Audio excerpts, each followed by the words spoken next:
sim, exatamente. Bom, paralelamente a isso, o Flamengo está tentando a contratação do atacante suíço Noah Okafor, 25 anos, né, Mauro? E do Carrascal, é isso? O Carrascal está mais próximo, né? Você vai colocando... Aí, os números dele aí. Ó. As cifras do Carrascal estão mais próximas, de acordo com o que pede o Dínamo de Moscou e o Flamengo oferece. O Flamengo oferece 10 milhões, mais 2 possíveis em bônus. Os russos pedem 14. Eu acho que essa negociação vai acabar saindo aí, mais dia, menos dia, porque a diferença é pequena, né? Puxa daqui, puxa dali, deve chegar num acordo. E o Okafor, ele é do Milan, estava emprestado ao Napoli agora na segunda metade da temporada, teve lesões, ficou fora. Eu já vi gente na rede social pescando assim, o jogador foi reprovado no exame médico no RB Leipzig em janeiro. Não pode contratar. Falei, gente, eu não sei se o jogador está bichado, se ele está bom, está ruim, não tenho a menor ideia. Isso não cabe a mim, cabe ao clube fazer esse exame.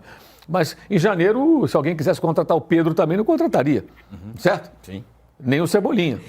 Né? Isso não significa que o cara nunca mais vai jogar bola. O Paulinho, que está no Palmeiras, que foi Atlético Mineiro, está com problema. Pode ser que demore mais a voltar, mas não significa que ele não vai jogar mais bola. Gente, calma, né?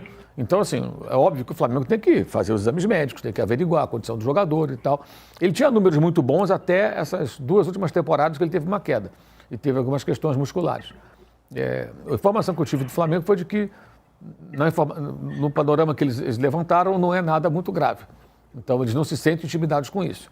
Agora, é um jogador que a gente não sabe como vai sair, ele é um jogador interessante, pelo que a gente pesquisou, não conheço muito bem, mas na última temporada não foi tão boa. Aí tem um outro lado. Esse tipo de jogador que atua na Europa, né? O cara é suíço, filho de pai nigeriano e mãe suíça, joga na Itália, joga no campeão italiano, Napoli, reserva, mas joga lá. Antes estava no Milan, que é um time grande, embora a temporada tenha sido pífia. Se esse cara estivesse voando nesse momento, ele ficaria na Itália ou iria para a Inglaterra, para outro lugar, né? Pô, o Milan nem emprestaria. É simples assim. Então, esse tipo de jogador... Agora, aquela coisa, a gente estava falando até sobre isso ontem com o Tirone Cornal. O perfil do Flamengo no mercado, a gente está entendendo agora. Porque essa é a primeira janela, de fato, do Boto. No janeiro, ele não teve dinheiro para contratar, foi só o Juninho. Mudou. Porque na época do Marcos Braz, os nomes eram mais óbvios, né? Nomes, jogadores bons, mas nomes mais óbvios. O Plata, assim, é meio que uma exceção aí. Michael, Danilo, Alexandro, Cebolinha, Pedro, todos jogadores muito conhecidos aqui. Brasileiros que passaram, saíram, você repatriou em algum momento da carreira. Até o Gabriel, que tinha jogado no Santos em 2018, o Flamengo pegou emprestado em 19, depois comprou. Arrascaeta, estava no Cruzeiro. O diferentão foi quem? Paulo Mari. Rodrigo Caio, estava no São Paulo. Rafinha e Felipe Luiz, 2 jogadores de seleção, exemplo agora, Danilo e Alexandre, já mais veteranos, repatriados ao futebol brasileiro. Vitinho lá atrás. O Vitinho, 2018, ele era a época do Bandeira de Melo, né? O brasileiro, do Botafogo, estava lá fora, trouxe de volta. Agora mudou. Então você vê, o Carrascal, um cara que está muito fora do radar aqui do mercado brasileiro, estão tentando trazer esse jogador, o Okafor, menos ainda. Ninguém pensaria nele agora. Então mudou o perfil. Se isso vai dar certo, vai dar errado, então, o tempo é que vai dizer. Eu não tenho a pretensão de fazer previsões aqui, né? E acho que não dá para analisar o jogador só com números do SofaScore, coisa parecida. O mapa de calor aqui, não sei o quê. Não, isso é uma referência. O clube tem a obrigação de se aprofundar mais. E hoje existem mecanismos, programas, sites, serviços especializados que dão todo o panorama. Tem um, inclusive, que os clubes usam, o Flamengo já usa, que aparece até as tretas que o cara teve com a imprensa.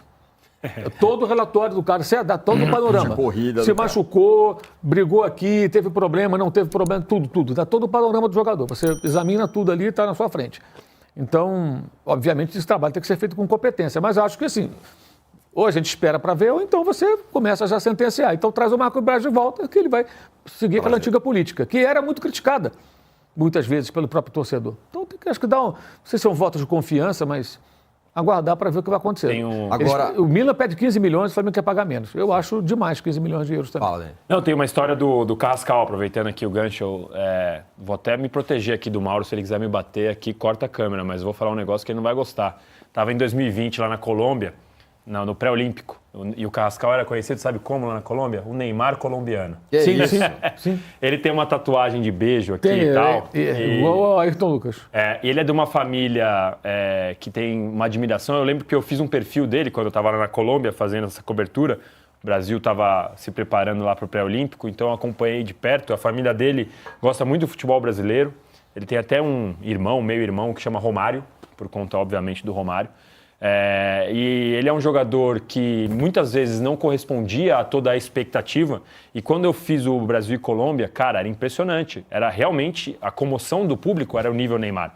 Todo mundo com camisa do Carrascal, cartaz do Carrascal, Carrascal me dá sua camisa, Carrascal me dá autógrafo, porta de hotel só queriam saber do Carrascal, e era pré-olímpico, sub-20.